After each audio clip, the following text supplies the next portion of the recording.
and welcome to Close Friends with Roland Faunte. Roland is a songwriter, singer, and goes by the name Roland Faunte on his music. Find him on Spotify and all the places you listen. Your music obviously explores your feelings and emotions and experience with bipolar and the highs and lows that come with that. What was the reaction that your friends and family gave you when they discovered this side of you through your lyricism? Family was pretty on it. There's a lot of bipolar in my family. It's a pretty genetic disease, so it wasn't completely new. I think I came from a pretty small town, and people really knew each other's business. And so I was generally seen as a happy person, and I am a happy person, except for the episodes. Mm-hmm. And the first album, Sewing Kit, was kind of the first time I had publicly made any, I guess, comment on that side of my life. It's an album that deals a lot with suicidal ideation, and my own death. So I think people were a little bit. I mean, I know they were because they told me they were kind of like, "What is this?" Like you're kind of seem like a happy camper, a pretty smiley guy, laugh a lot, this and that, and then out comes this album, and it's just really dark. And I was embarrassed by that, I think, at first, and I kind of wish that I could just show it to everyone except for people that I knew personally, which obviously wasn't the case. But then also people kind of came out of the woodwork that I never would have expected, saying, I've actually been through similar things. And it wasn't, I think, a lot of the shame that I had built up around the release kind of started to dissipate pretty quickly, and then it was just out there, and now it doesn't really feel like anything at all. Better reaction than I would have thought. Fine reaction. It's almost like, these pent up feelings like shame that we have are relinquished with others' shared experience. When we disclose something and have fear of disclosing something huge about ourselves, and then other people meet you with, oh, same. Yeah. I have that too. Yeah, I think we all feel a good sense of community. I think around mental health right now, a lot of people say, "Oh, you're not alone, you're not alone." But for reasons I'm not sure, really, it just never landed with me. Mm-hmm. Even I was, hospitalized for the depression a while ago, and I think there were some other kids my age in there, and that was really the first time I felt not alone. It just felt like we were on a similar level. And the music does that as well. And just, I think depression, a lot of mental illnesses are so isolating.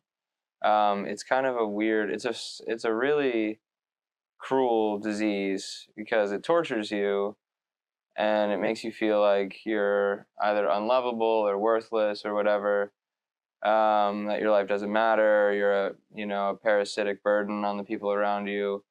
But then at the same time has this element of sort of tricking you into thinking that you're the only one that has it, which is a weird feature. Like, whatever, if you were diabetic, that would suck. But if there was like a weird mind control element of diabetes that tricked you into thinking that no one else has that, it would be a lot worse. Yeah. And so, in a sense, like depression is like mind control.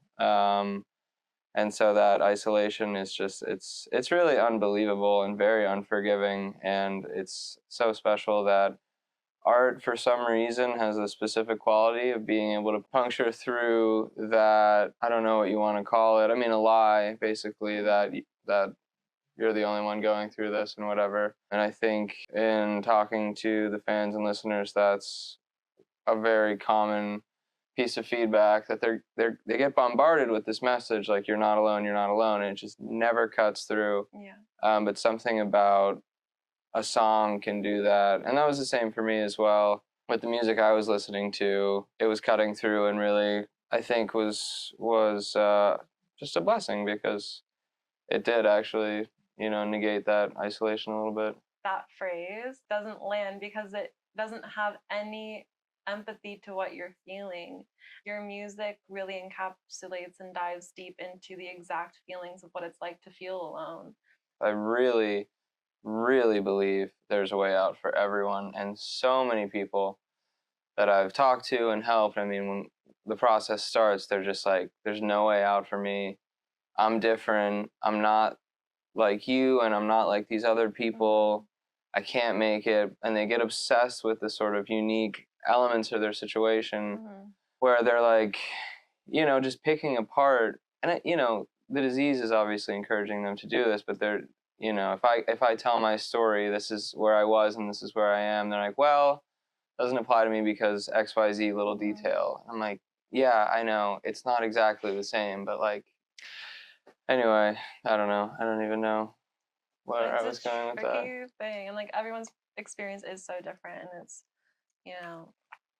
the minutia is like really, in one way, just a rabbit hole where it's like, okay, like we can talk about, the differences between situations and situations. Yeah. But at the end of the day, like everyone's living different lives, but there's a way through for everyone. Yeah, there is a way out, and everyone, I mean, not everyone, a lot of people start being completely convinced that there's no way out, and that's just like so cruel and brutal that the disease gives you that. I mean, other people, like they have an issue, and whatever the doctor says, all right, do this, that, and the other thing, and you'll be okay, and they say, okay, and they believe it. But for us, for some reason, we go in and people say, oh, we can help you, we can do this, and we're just like, no. And there's also like the catch-22 of, yeah, like if you do the right things, if you go get help, if you take medicine, if you exercise regularly, if you eat well, and if you practice these things, you'll feel a bit better. Yeah. Hopefully. But then there's also like the catch-22 of, okay, but if I'm in an episode or if I'm currently depressed, doing all of that is a gigantic leap, and like where to start, and even finding a good psychiatrist or therapist is oh a my huge gosh. hurdle. I know. I think it's like 60% of counties in the US don't have a single practicing psychiatrist. I mean, it's unreal. And there are like the incentives are really screwed up. Like I think for hospitals, insurance wise, if they have an inpatient in like the psychiatric unit, the insurance company will pay them like $800 a day or something compared to someone coming in for surgery and they're making thousands of dollars. I mean, I don't know the exact numbers, but it's really skewed. It's like I remember I was down bad and someone was telling me about like a period of their life where they were exercising like 3 hours a day. I was like, dude, you might as well tell me to go to the moon. Like, that's nothing. Like, they were telling you to do that? Like, you should exercise 3 times a day? Yeah, they were just, no, it's just so ridiculous. It's like, I don't know. Even from, neurotypical people, like, that is crazy. Exactly. Yeah. I mean, a lot of my friends who are really depressed, like, we're doing what we can to get them to brush their teeth, you know? Or, like, shower, like, yeah. Get out of bed. So it's, and it also, this disease, it's like so cruel. Like, it's like designed that it's like all the things that could help you are the things that become less and less likely as you get sicker and sicker. Like, the more depressed you are, the less likely you are to exercise, and so you're just slowly. And I mean, I remember like I had this big episode one summer, and like I really wanted to go for a run. I don't know why. I was like, I'm gonna do that. I hadn't exercised in so long, and I did it so slowly. Like one day I like put my shoes in the right place, and then the next day I like put an outfit out to run. Like it was like the slowest, because I wasn't getting out of bed. Like I was doing nothing. I wasn't eating, and then I finally went on this run, and like my body just rebelled. Like I got like nowhere with it, and like I was on all these. I was still in the early phases of trying to find the right meds, and some of them were like making my heart weird and like all this stuff. But then, I'm here where I am now and I'm stable and whatever, and I'll go rip like a 7-mile run like it's nothing, and I look forward to it, and I'm happy the whole time, and I'm like sprinting up the hill just for fun, and then finding a staircase and running up it twice, whatever. And it's kind of like anything you try to do when you're depressed, it's so much more important to get not depressed than try stuff when you're down there. And then I think the depression, sadness, grief thing is obviously super fascinating because such a common problem that you run into is you have someone who's depressed interacting with someone who doesn't really struggle with that. Depressed person says, well, I cry all the time, I can't get out of bed, I'm hopeless, I'm uncomfortable, blah, blah, blah. And this, the person who hasn't felt that says, oh, that sounds like sadness. And sadness is something that I've dealt with. And because I dealt with sadness, you can deal with whatever this is. And that's obviously incorrect. I think we've made depression like a casual word that we use and like throw about like, oh, like that's depressing, that like that happened, like but they didn't have my shirt inside or whatever. Like, oh, it's so depressing. That also stems from how mental health is so relevant in our generation. Like we're talking about it more just in general. Yeah. Has like just talking about it more in general, like, it being more of a conversation like we're having right now, and like people are more upfront about their experiences. Has that been helpful for you in your process and experience? I think it's helped a lot with like if you look at, and this, I'm not going to remember this perfectly, but this is the ballpark. For daytime television, maybe in the 90s or whatever, anytime there was a mentally ill character on the screen, like 1 out of 4 times they were hurting or killing someone. And like all of those old movies where schizophrenia was being represented as this like violent, crazy whatever, that type of stuff is no longer acceptable, and it has helped with kind of day-to-day discrimination maybe. Like I remember there was someone I knew, and we were going to stay at their grandma's house, and the grandma knew that I was bipolar, and she didn't want me to come because she was like, well, what if he like goes crazy and like tries to kill us and stuff? I was just like, whatever, I guess. So that type of stuff I think is pretty much gone. Like, not totally. I think in some personal relationships, they don't have anything against the mentally ill, but they like maybe don't like trust us the same amount, or I don't know. It's really hard to say for sure, but I think that like really really severe level of ignorance is pretty much gone. I think the biggest distinction that I've been able to make, and it's actually been useful in explaining things to other people, is that fundamentally a lot of mental illness is a separation from reality. Obviously there's like the larger examples that people might think of paranoid delusions, or like when people are manic and they have some sort of messianic fantasy that they're going to save the world or whatever it is. But that's true for depression as well, where you think that people who say they love you are actually lying. You think that everyone would be happier if you were gone, and all these things that are like, they're not true, but you're completely convinced of them. So you have this separation from reality. And then sadness is usually not like, you get your heart broken and you're like, wow, my life's going to be completely different without this person, and I don't really know what my new source of happiness is going to be. We did everything together type of stuff, and you're really sad, but at least you're tethered to something. Like something did that to you, and it's something you can hold on to. But I think, when I first started having like really, really intense depression, I was more uncomfortable, emotionally, psychologically than I had ever been by a mile. Like not even close. Like the saddest that I've ever been was fucking paradise compared to depression. And so, you feel worse than you've ever felt for no reason.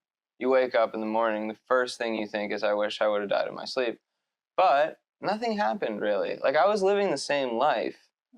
And then, I'm happy with my life. It's okay. Things are going fine. Episode starts, exact same life, and it's hell on earth. It's the worst thing that could ever happen to me.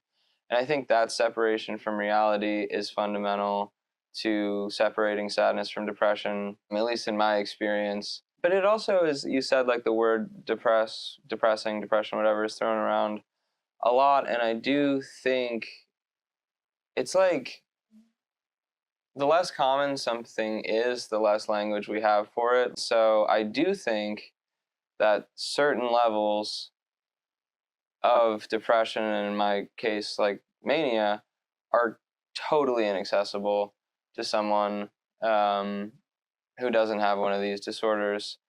In the same way that like I have never done like hallucinogenic drugs or something, and you know you take them in, there's a huge chemical change. If I haven't done that, people can't really explain it to me, and I'm never really gonna get it. Yeah. You know, and so I think with this stuff, they're huge, and they're not just chemical, electrical, whatever, all that stuff. So when my brain's going haywire, it is in a place that is inaccessible and indescribable. And so, you know, the language is not really there. And so it's like, as you were saying before, like I understand other people who are losing their minds in a way that I don't think anyone else ever really could. It's just like too different, you know. It's and then I think the reality separation is big, and the chronic nature is also big. But I think with the chronic relapsing nature of mental illness, you have the episode for no reason, you're doing okay. You have another episode for no reason, you're doing okay. Pop up into hypomania from time to time, whatever. It's just this chronic relapsing, like just sort of separate from the world around you. I don't go that low anymore just because the meds work, and I don't, you know, I take them religiously. I pretty much worship them. Like they gave me my life back. So, yeah. I think, does that answer your question? Yeah, for sure. All right. For sure. And then there's also like the why me. I know that you spoke Oh my gosh, about that. yeah. And I had that too. Like when my mom passed away, I was like, I know. whose mom passed? Like Yeah. I'm 21. Like why me? Like why my mom? That's so messed up. Like Yeah. what the heck? Like she was so good, and then you know, like with getting diagnosed with bipolar. Oh my it was gosh. like, oh, why me? Because like it's so rare. When the rarer something is, like the more why me. Oh my gosh, like, yeah. But it was, yeah, getting that diagnosis. Oh God, that sucked so hard. I remember like I was diagnosed like major depressive disorder, whatever, for like 8 months, and then had some hypomanic bumps or whatever, and then the doctor, and they're very cautious with that, you know, they don't just, well, good doctors don't toss them around, some do, but he said, you know, I think we should consider the bipolar diagnosis. I just looked it up on my phone, and it was like, this condition can be treated but cannot be cured, and then it was like there was a classification that said lifelong chronic, and like in my mind up to that point, it was kind of like, okay, I'm hitting a wave of depression. You know, I'm 19, not the craziest thing. This really sucks, but like, I really wasn't considering the fact that this was something I would have to deal with forever. And then I looked at that and I was like, I can't deal with that. Like that was the first like strong suicidal thought I felt like I had. I was like, I'm not going to live this way. There's no, I can't. I can't do this. I can't even do it for one day. The thought of having to do this for one more day is so like inconceivably terrible. And now, you know, it's just not a life that, and luckily, you know, again, with the medicines, I don't go to those places anymore. I remember I was going somewhere, and I was like, I had all these new rules in my life. Like I couldn't drink, I had to go to bed super early, and just like basically not really participate in the world while I was trying to stabilize my brain. And I was like walking somewhere with all my pills, like, you know, and I just looked into this bar, and I saw all these people drinking and laughing and being happy, and I was just like, I fucking hate you. Yeah. I hate each and every one of you. I'm How so can you do this? bitter. It's so unfair. That's what I should be doing. Instead, I'm heading back from the pharmacy to all these pills that, like, you know, and at that point they didn't really work. And I was just like, this is bullshit. Like, I'm a happy person. Like, this is, it's just the arbitrarity of it was unbelievable. Mm-hmm. You know, and this thing was just waiting in my genes throughout my whole life. It was in there, and then I hit the 19 whatever, and out it starts to flow. Mm-hmm. Takes everything from me, Mm-hmm. and it's just like I'm losing some of the what are supposed to be like the coolest years of my life. I can't fucking sleep. I can't do blah blah blah. It was just like it's just so unfair. Like I didn't like this is the worst thing I could ever imagine. I wouldn't wish it upon my worst enemy. Like, I wouldn't wish one day of that level of depression on anyone, no matter what they did. And I do it every day for no reason. I didn't do anything wrong. Like, this is the harshest, most brutal state of existence. Mm-hmm. And I'm just plopped in there. Mm-hmm. Just fate, just waiting in my blood, waiting in these genes. And then it just switches itself on. Oh, God, I was just... Have you been able to have one of those nights out at the bar that you were like looking in though Yes. since then? Yes, Okay, of course, that's of good. course. I do lead a pretty normal life now. I gotta be careful. I'm pretty much okay. Took a long time to get there, about a year. But it's like, once I got my sleep back, because I didn't like sleep a lot. Like, there's probably like 2 or 3 years where every single night when I laid down, there's maybe a 50-50 shot that I was actually gonna sleep a wink. And like I would sometimes not sleep for like 2 days. And when you're not like it's a weird thing when your body is so tired that it's like failing and like you can't even keep your eyes open, you're so tired, but you don't fall asleep. And then you're like you don't really move, so you're just like trapped. Like it is thinking about that. And then I found this one medicine called Seroquel, and I'll add that like just because it worked for me does not mean it's going to work for anyone else. Yeah. But for me, it was a home run, and it was the first time like I took that thing and I was going to sleep, and it was unbelievable. Like it was like it was like a like magical witch like came from like the other world and offered me a potion of sleep. I would get home like it would be like 6:30 p.m. and I'd be like, oh, I'm gonna go home and I'm gonna sleep tonight. It's gonna be crazy. Like it was I was like on vacation. Like I slept every single night. I was so happy. It was just like I felt like I had acquired some like superpower, you know, that I could finally like wave the wand across my brain and fall asleep. It was just a miracle. So like I slowly like got things back. Like I got my sleep back. And then I got, you know, I was finally like exercising again. And then after a while of stability, my psychiatrist was like, you can, you know, technically you shouldn't. Like no one would recommend you drink, of course, while you're on these medicines. But if you want to take that risk and roll the dice, whatever. And I didn't, you know, I don't really drink. I've never like blacked out in my life. Not a huge drug person. But yeah, it was nice. It was cool. Just, you know, had a beer and felt like a normal person. And that was an amazing process, like getting back to the point where I was like, I just wanted to be normal so badly. That's all I wanted. Like when I was younger, people were like, oh, like white picket fence, family, steady job. I was like, no way, I'm never gonna do that, whatever. And then I went down so bad and I was like, I would kill for that. Just normal, normal, normal. And luckily I've been able to, you know, bounce back and pursue music, which is not super normal, and have it go pretty well. Having a beer, feeling like a normal person. Well, your fan base definitely seems to be resonating like with your experience, and not too many artists or lyricists, songwriters like do have bipolar and are able to speak and write about those things. I think a lot of people who are bipolar, after a while, the people in my family and other people I've talked to, after a while they can lead pretty normal lives. It's a hell of a disability, and if you can't get a handle on it, it'll drag you for your whole life.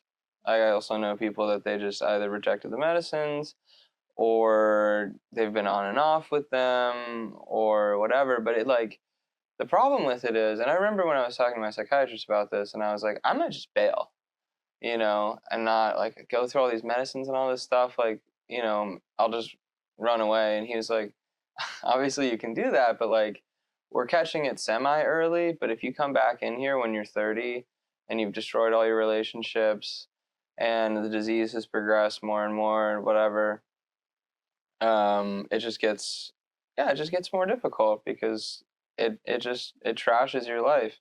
Well, with that, and back to the music, obviously your lyrics tell different stories of different ups and downs in your life and things that have happened. So how do you use those melodies and different sounds and to kind of tell the story that the words are telling? I just try to stay out of its way.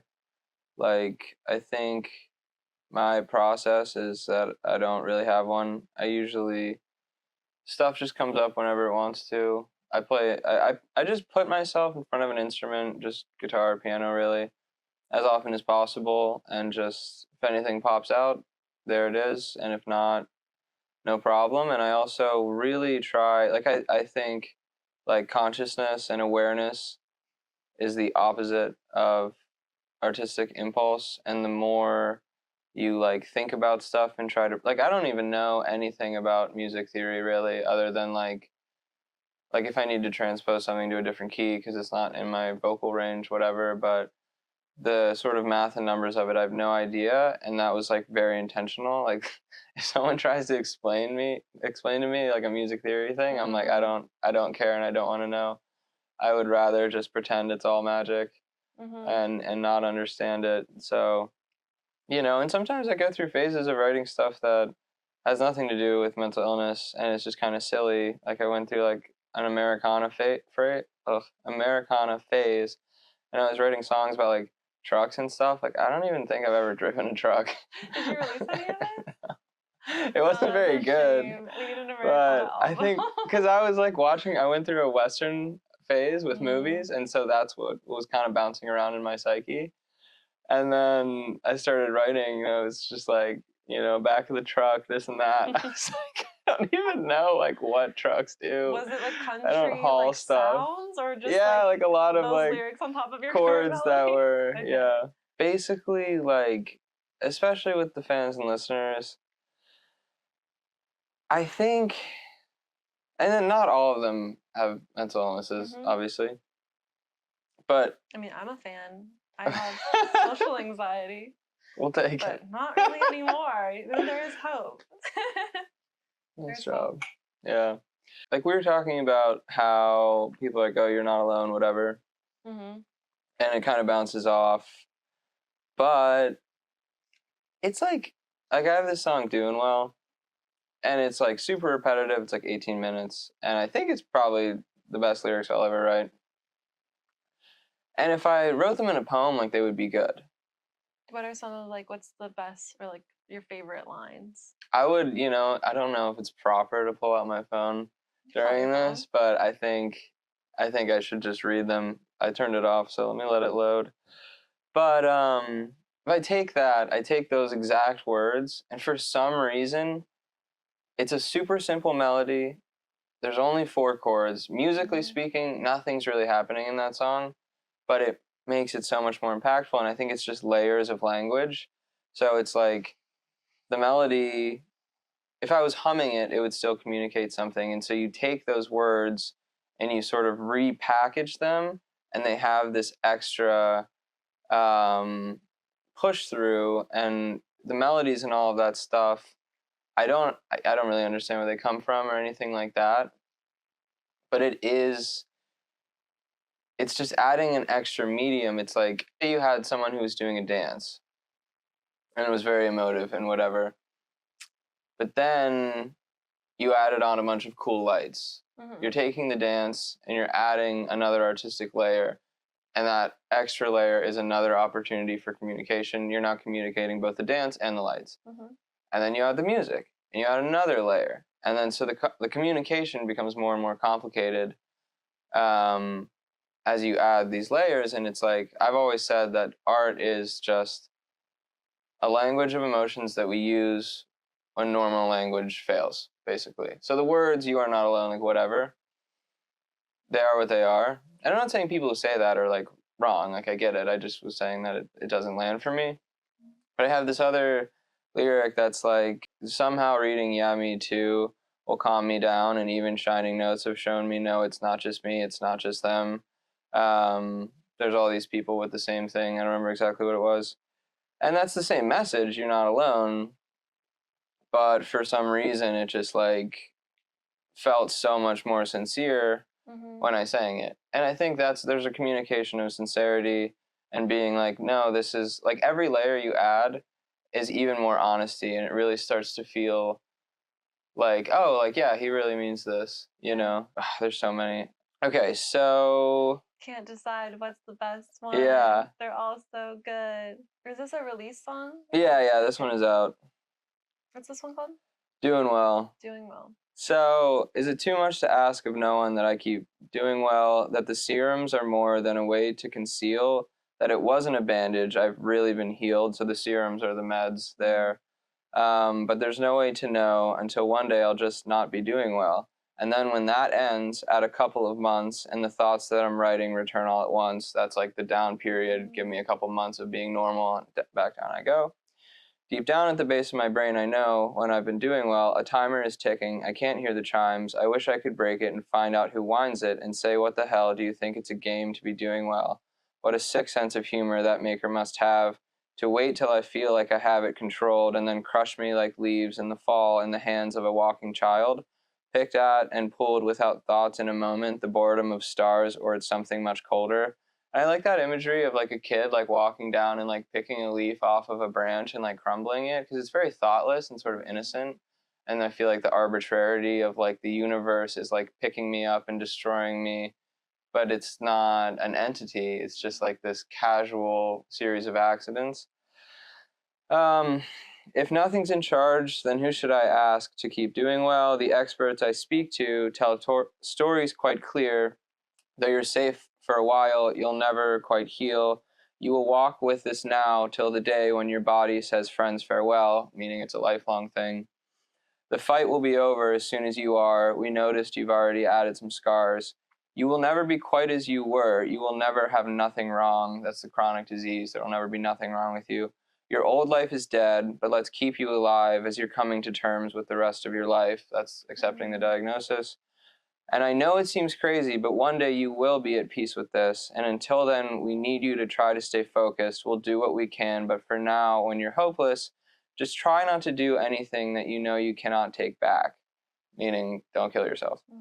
And if you can manage to spare your own life, we promise we'll make this whole thing worth your while. So I made a deal with myself and decided to choose a day. About 10 months later, a Monday in May. Until then, I swore I'd do what they say. And I told myself at one point that if I'm not better, I think it was May 7th next year, it's ethical for me to, anyway. I will take what you tell me to take. I will do what you say to do. This is me and the doctors, all while believing it all was a lie. But at least at the end, I could say that I tried.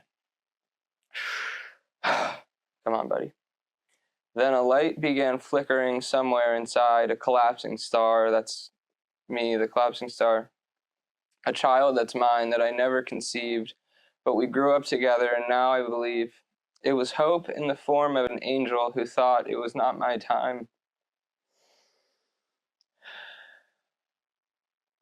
Hope out of nothing is purely divine. We become our own gods when we save our own lives. And the date came and went, and I reread the note that I'd sent myself. I have so much respect, and I owe such a debt to the person I was who decided to give us some time just to see and make sure there were no possibilities. Although he was certain those boxes were empty, that's sort of checking the boxes of like, is there anything in this life left for me?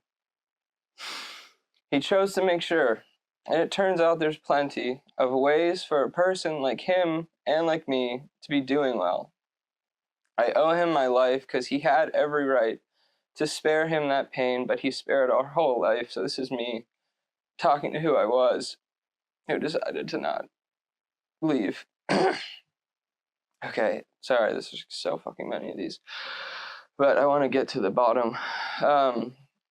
Although it's impossible, I understand that it makes no sense. If I somehow could send him a message, I'd say not a word because I think it'd be selfish to ask him to stay just so one day he'd slowly turn into me. A bargain he made on his own I won't question, but I couldn't bring me to make that suggestion. To ask someone else to exist in that place is a crazy thing. So that was like, even if I could go back and give my older self a message, like, keep going, buddy, I wouldn't do it because it's wrong. I mean, it's not wrong, but, you know, obviously it's wrong in the sense of, like, I was just trying to make the point that it's so hard to tell someone to keep going when things are that bad, but obviously the entire message of my life moving forward is going to be to try to convince people not to do it. So not wrong in that sense. But if he can do it, I think I can too. I'm inspired by all of the things that he went through. Although he was certain he never again would be doing well, the thought of it truly just never occurred. I wish I could bring him to now and say, you are my parent and you are my son, and I'm just so proud of you. You're braver than I know you ever imagined, and I'm only here because you chose to allow it. For reasons I still and don't think that I ever will understand, this is the part I wanted to get to. With weights on your ankles, you chose to keep swimming, not even believing the fight was worth winning.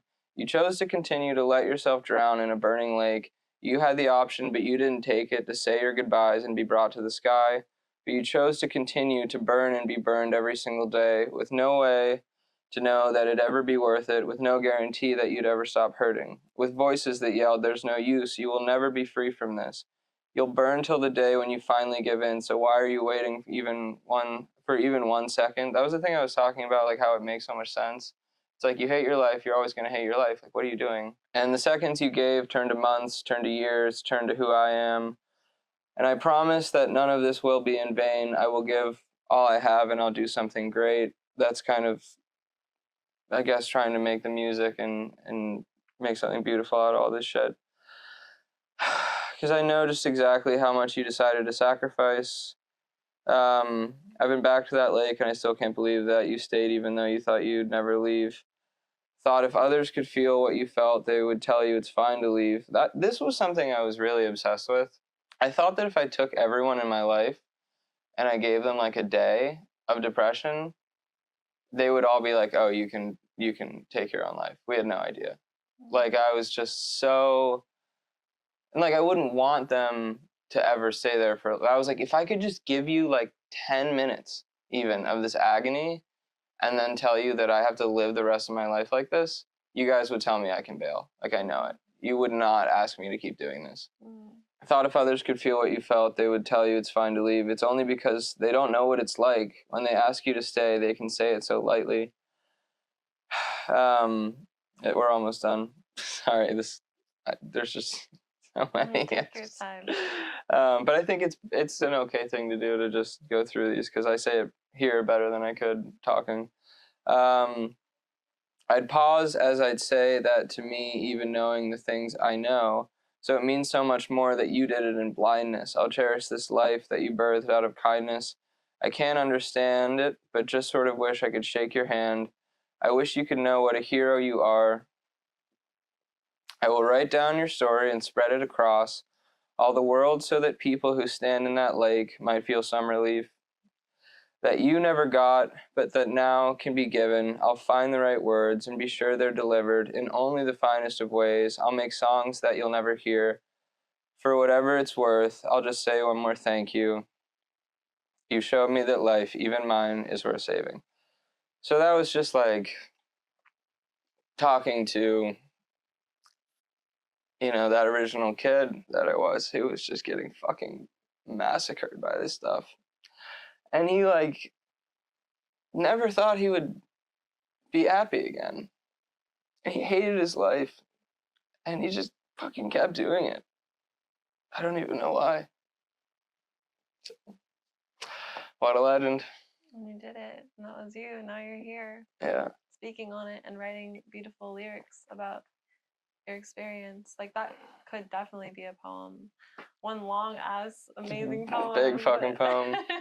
But a beautiful one, and I'm really happy you read every line, because every line, like, I wouldn't be able to just pick 4 lines that you could read because they were all really Oh good. yeah, and that was only like 10% of the song. This is a song that's out that I can go listen to? Yeah, it's 18 minutes. It's a doozy. Oh my god, this is an 18-minute song. It's funny, I wrote for the next album, I had a 15-minute one, and the guy Kyle I work with was like, dude, come on, what can we cut? So now it's like 9. Well, you beat that Taylor Swift one by a landslide. Yeah, well, she copied me. That's wild. No wonder you have an hour and 47-minute Q&A. Yeah, just chilling. Just chilling. Anyway, what else we got? Anything? The pressure of making something good. Did you have a pressure about that song? Because it's really good. So was there like, or did it just flow out naturally? I'm pretty good with that. The writing side, when I write something good, I know it's good. I just write so much stuff that like I can throw away 90% of what I write and still have plenty left over. And I think that that's my writing advantage. My pressure usually actually comes in the production process because I'll write a kick-ass song and then I'm like, I really need to present it well. I need to get the vocal takes perfectly. I need to make sure that, this is a great version because you can have whatever, like a really good, I don't know, movie idea or even a script, but if the cinematography sucks and the acting is bad or blah, blah, blah, blah, it might not shine through. So I think the pressure I feel is, oh, this is a great song, but I can still represent it poorly and kind of do it a disservice. So perfectionist with the production, but like not so much with the songwriting. Yeah, it's tough. I think it's tough to work with me. Kyle is, he's a saint. What about your new album, Cloth? Cloth, what do we need to know about it? 15-minute song? No 15ers on this one. There's a 9. There's a really kick-ass 7.5 called "You Still Love Me," which is the part 2 of the song called "Hand Over Hand" that a lot of people like. It's the first time I talk directly to the listener. There's a song called "Hellfire" where I'm like pretty directly talking to the listener, being like, "I know where you are. I know it sucks. I promise you I was there, and I promise you can get out." And I think it was cool. Like I made Sewing Kit just for myself. Needle and Thread kind of for myself, but then at this point I was like, there are people who are suffering a lot and they're paying attention to what I'm saying, so I need to take that opportunity to tell them something encouraging. So there's a lot of that on the album. It's overall pretty hopeful. I also have the first like actually fun, Gates of Cloud was kind of fun, but there's a song called Arrow that's like really a foot tapper, which is new for me. So I was foot tapper. Yeah. I was happy to see myself do that. I was like, all right. Cool. Is it done? Is it produced and everything? Yeah, it's all set. It's getting mastered on Wednesday.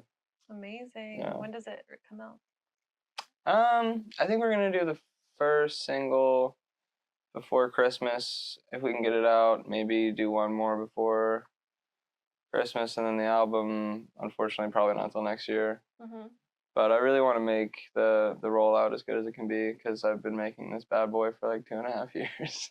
So I have put absolutely everything into this album. I feel like that's what happened with your last album too. Was it like a 2.5-year thing? It was, but Needle and Thread I just made by myself. Sewing Kit was as difficult an effort as Cloth. Needle and Thread, I felt like it was. I mean, it sucked to make with all the perfectionism stuff on the production end because I just torture myself with that stuff. But Cloth is the first time I've really worked with other musicians and just doing a lot of things that are very difficult, that are as difficult as the things I was trying to teach myself with Sewing Kit. But I'm so proud of it, and I know that I've made a good album when I just can't. I don't even care what happens. I'm like, this is as good as I could have done. So it's come what may. You know the results of like the listening and yeah, like I know people will like it, but I'm like, even if no one cares, like I've done my best, so there's nothing else I really could have done. Got it. So one more thing. So obviously there's a trend. Sewing Kit. Yeah. Needle and Thread. Oh yeah. Cloth. Cloth. Roland Faunte. That doesn't go. Roland Fabric. Why? Roland Fabric. Why the what is all of that? I don't know. Sewing Kit I did because I used the album to put myself back together. And then Needle and Thread, you can kind of see the hope like starting to peek in a little more and like, hey, you know what, like I'm gonna be alright, I think. And then Cloth is like, yeah, I'm gonna be alright. So Cloth is like we're here, like Cloth is like, I have accepted that this thing is a part of my life and I haven't managed as well as I reasonably could. Mm-hmm. And I think there's a foot tapper. That's and there's a foot That's tapper. when you know it's Cloth. Yeah, that's... And he made it through the other side. The needle went through. Thank you so much, Roland Faunte. Thank you so much for tuning into this. Thank you so much for supporting me. Obviously, all of this is possible because of you, and I hope to keep making music you love. I hope to keep making you proud. Obviously, thank you to Mind and Matter for hosting this thing. Thank you to this cat for hanging out with me. And yeah, I hope everyone's having a great day. Well, tell me, like, what does close friends mean to you? Close friends to me means an opportunity for people and me to share our stories and mental health experiences and relate to one another and to give their fans an opportunity to get to know them better and to provide a safe space for me and guests and listeners. How long?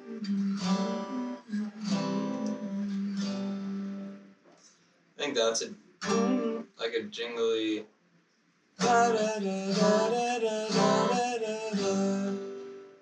Like say what you're feeling. Let's all get to healing, or something like that. That's cute.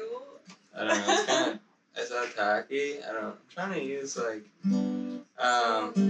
feeling. Let's all get to healing. Like that could be on like an ad, right? Yeah.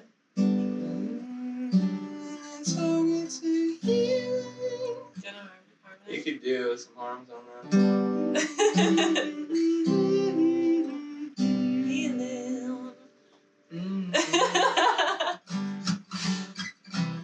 Say what you're feeling, let's all get to healing.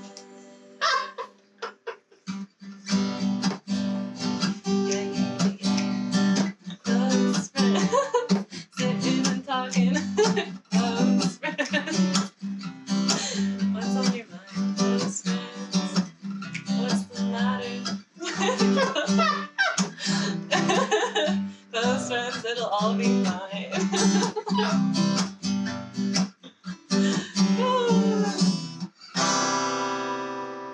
Say what you're feeling. It's a breakdown.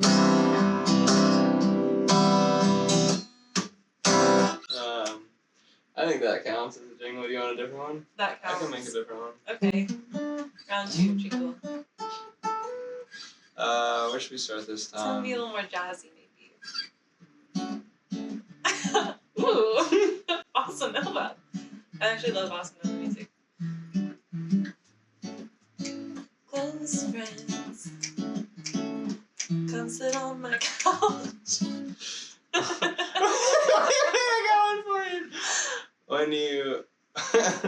When your heart and your feelings start to say ouch, don't freak out, just sit on my couch. I think that's it. That's the winner. Don't say ouch, just sit on my couch. Couch for your ouch. A couch for your ouch. When your heart says ouch, sit on my couch. Sit on my couch.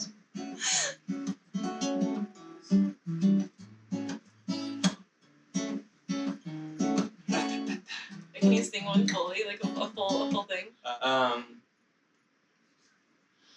Fuck. At the end, maybe. Sit on the couch, close friends. Don't It says, ouch, don't freak out. You can come on over and sit on my couch because we're. Oh, there it is. It says, ouch, don't freak out. You can come on over and sit on my couch because we're close friends. That's cute. That's it.